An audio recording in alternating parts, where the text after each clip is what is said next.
नमस्कार, स्वागत है आपका खबरों का पंचनामा में। मैं हूं आपके साथ वक्ता। हम लेकर आए हैं देश और दुनिया की 5 बड़ी खबरें, जिस पर चर्चा के लिए हमारे साथ स्टूडियो में मौजूद हैं कैपिटल टीवी के editor in chief doctor Manish Kumar ji. Doctor साहब, आपका बहुत बहुत स्वागत है। धन्यवाद। सबसे पहले नजर डालते हैं आज की हेडलाइंस पर। यूपी मदरसों पर योगी सरकार का बड़ा फैसला। गैर मान्यता प्राप्त सभी मदरसों का होगा सर्वे। 5 अक्टूबर तक सर्वे पूरा करने का दिया आदेश। पश्चिम बंगाल के शिक्षा भर्ती घोटाले में ईडी का तगड़ा एक्शन। प्राइमरी स्कूल टीचर्स पर गिर सकती है गाज। ईडी ने 2011 से भर्ती होने वाले शिक्षकों की मांगी लिस्ट। विवादों में घिरे बिहार के मंत्री कार्तिक सिंह ने दिया इस्तीफा। नीतीश ने किया मंजूर। विभाग बदलने से नाराज थे कार्तिक सिंह। केजरीवाल सरकार पर बीजेपी का बड़ा हमला। प्रेस कॉन्फ्रेंस कर दागे कई सवाल। कहा, शराब घोटाले में आप सरकार ने कमाया मोटा पैसा। अंडरवर्ल्ड डॉन दाऊद इब्राहिम पर एनआईए का बड़ा एक्शन। नई तस्वीर जारी कर ठिकाने बताने वाले को 25 लाख का इनाम किया घोषित।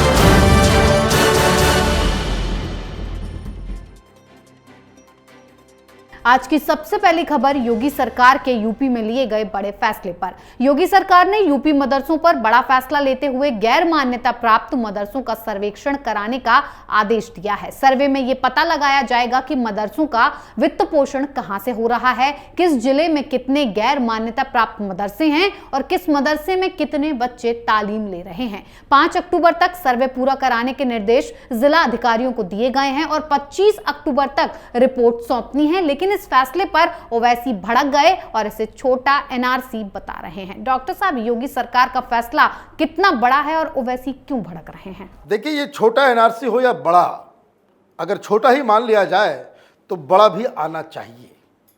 इस देश के अंदर इस तरह के इंस्टीट्यूशन चले जिसमें लाखों की संख्या में लोग पढ़ रहे हो।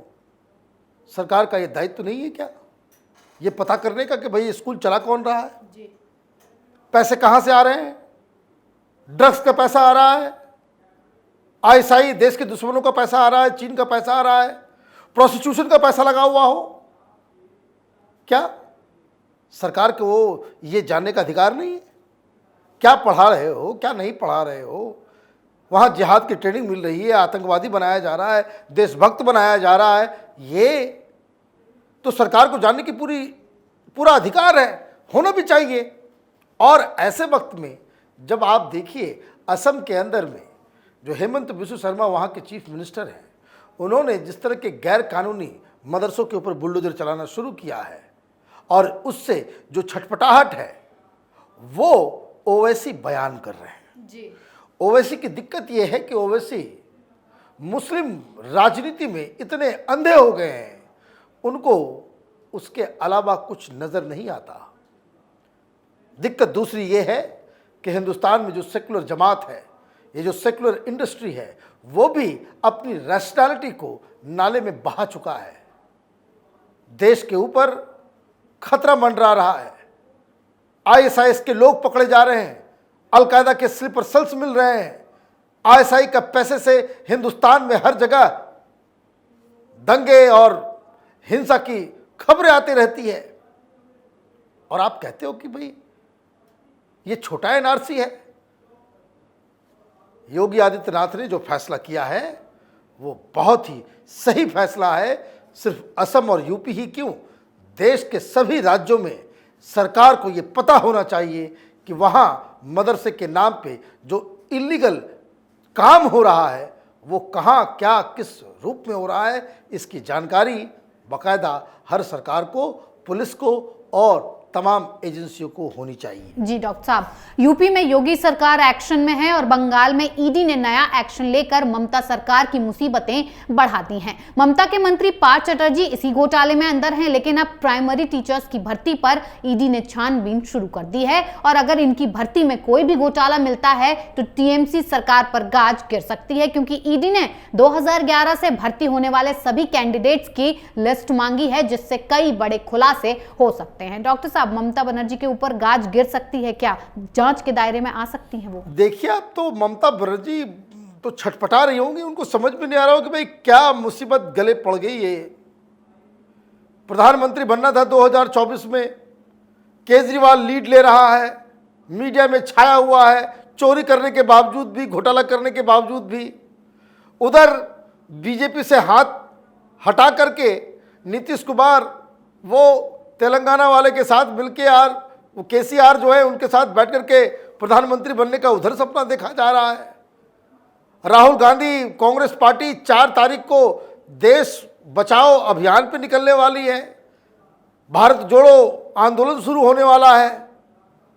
और ममता बनर्जी के यहाँ ईडी ने कह दिया कि भाई 2011 के बाद ममता बनर्जी की सरकार 3 बार टीचरों की भर्ती हुई, 2012, 2017, 2019, तीनों में घोटाला। अभी जो घोटाला जो चल रहा है जिसको लेकर के बवाल मचा है 2017 का है जी। अब दिक्कत क्या है? दिक्कत यह है कि जो लिस्ट है, लिस्ट ईडी ने इसलिए मांगा है कि वो हिसाब किताब मैच नहीं कर पा रहा। जिस फाइल को खोला जाता है वहीं पे जो है उनको लोचा नजर आता है, घोटाला नजर आता है। तो अब सारी लिस्ट आ जाएगी सामने। लिस्ट में क्या मांगा गया है? लिस्ट में मांगा गया है कि इन लोगों का नाम, पता, ठिकाना, एग्जामिनेशन का रोल नंबर, कितना नंबर पाए थे वो भी, सारी जानकारी। और ये इसलिए क्योंकि ये जो पार्थो चटर्जी की गर्लफ्रेंड है उसने जो डायरी दी थी उससे तो मालूम चल गया कि भाई बाकायदा मेंटेन हो रहा है। ये तो एक डायरी थी और डायरीज कहाँ हैं?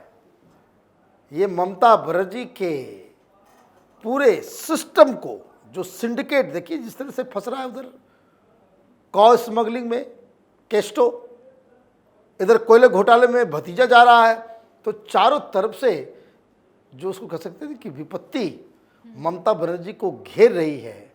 ममता बनर्जी को बैठ करके एक बार सोचना पड़ेगा कि 2014 में क्या करना है। स्टेडियम के अंदर जाकर के क्रिकेट खेलना है या फिर पवेलियन में बैठ करके ताली बजाना है। ऐसी स्थिति ममता बनर्जी के लिए बन गई है। जी डॉक्टर साहब, ममता सरकार फिलहाल घोटाले करके ईडी और सीबीआई की गिरफ्त में है, लेकिन बिहार में भी कम सियासत नहीं है। बिहार में सरकार बनी नहीं कि इस्तीफे का दौर शुरू हो गया है। विवादों में घिरे गन्ना मंत्री कार्तिक सिंह ने गन्ना उद्योग मंत्री पद से इस्तीफा दे दिया है। सीएम नीतीश कुमार ने उनका इस्तीफा स्वीकार भी कर लिया। इस्तीफे का कारण कार्तिक सिंह का विभाग बदलना है। कानून मंत्रालय की जगह उन्हें गन्ना मंत्रालय दिया गया था, जिससे नाराज होकर कार्तिक सिंह ने इस्तीफा दे दिया, जिस पर बीजेपी ने कहा अभी तो पहला विकेट गिरा है, अभी और गिरेंगे। डॉक्टर साहब, ये इस्तीफा नई सरकार में फूट और बीजेपी के लिए एक मौका माना जाए? देखिए, बिहार में जो सरकार है उन्होंने बेशर्मी की सारी इंतहा क्रॉस कर दी है। अब इनके बारे में, कार्तिकेय बाबू के बारे में कौन नहीं जानता? मास्टर बाबू कहते हैं इनको मोकामा इस इलाके में। अनंत सिंह का दाहिना हाथ था ये। कानून मंत्री आपने बना दिया, इसको जेल में होना चाहिए था। आप शपथ दिलवा रहे हो और जब मीडिया पूछती है तो आप कहते हो कि भाई हमें कुछ मालूम नहीं। तो आपको भुंजा पार्टी से फुर्सत हो तब तो। भाई आप अपने कैबिनेट को चूज कर रहे हो, अपने सीआईडी डिपार्टमेंट से मांगा नहीं, डीजीपी से मांगा नहीं भाई किसका क्या रिकॉर्ड है, राह चलते किसी को भी बना दोगे। तो नीतीश कुमार, ये इनकी घटिया राजनीति जो है अब धीरे धीरे जनता को समझ में आ रही है जी। अब बनना चाह रहे प्रधानमंत्री, इनका नाम खिला कि भाई इस तरह से चारों तरफ से। तो इन्होंने क्या किया? बहुत शातिर किस्म के व्यक्ति क्या करते हैं कि अगर इसको हटा देंगे अभी तो बवाल मचेगा जी।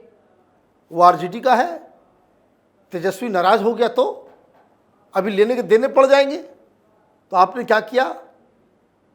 कानून मंत्रालय से हटा करके उसके हाथ में गन्ना थमा दिया कि पकड़ो गन्ना खाओ चूसो। अब ये इंसल्ट हो गया। इंसल्ट फील करके ये गुंडा मंत्री जी, बस उन्होंने करके इस्तीफा दे दिया और बता दिया कि भाई ऐसा है कि हम तेजस्वी यादव की इज्जत बचाने के लिए, नीतीश कुमार की इज्जत बचाने के लिए हमने इस्तीफा दिया है। अभी उनकी सुनवाई चल रही है। जब हम रिकॉर्ड कर रहे हैं तब तक वो फैसला नहीं आया है। शायद आगे इस पर सुनवाई आगे भी चलेगी।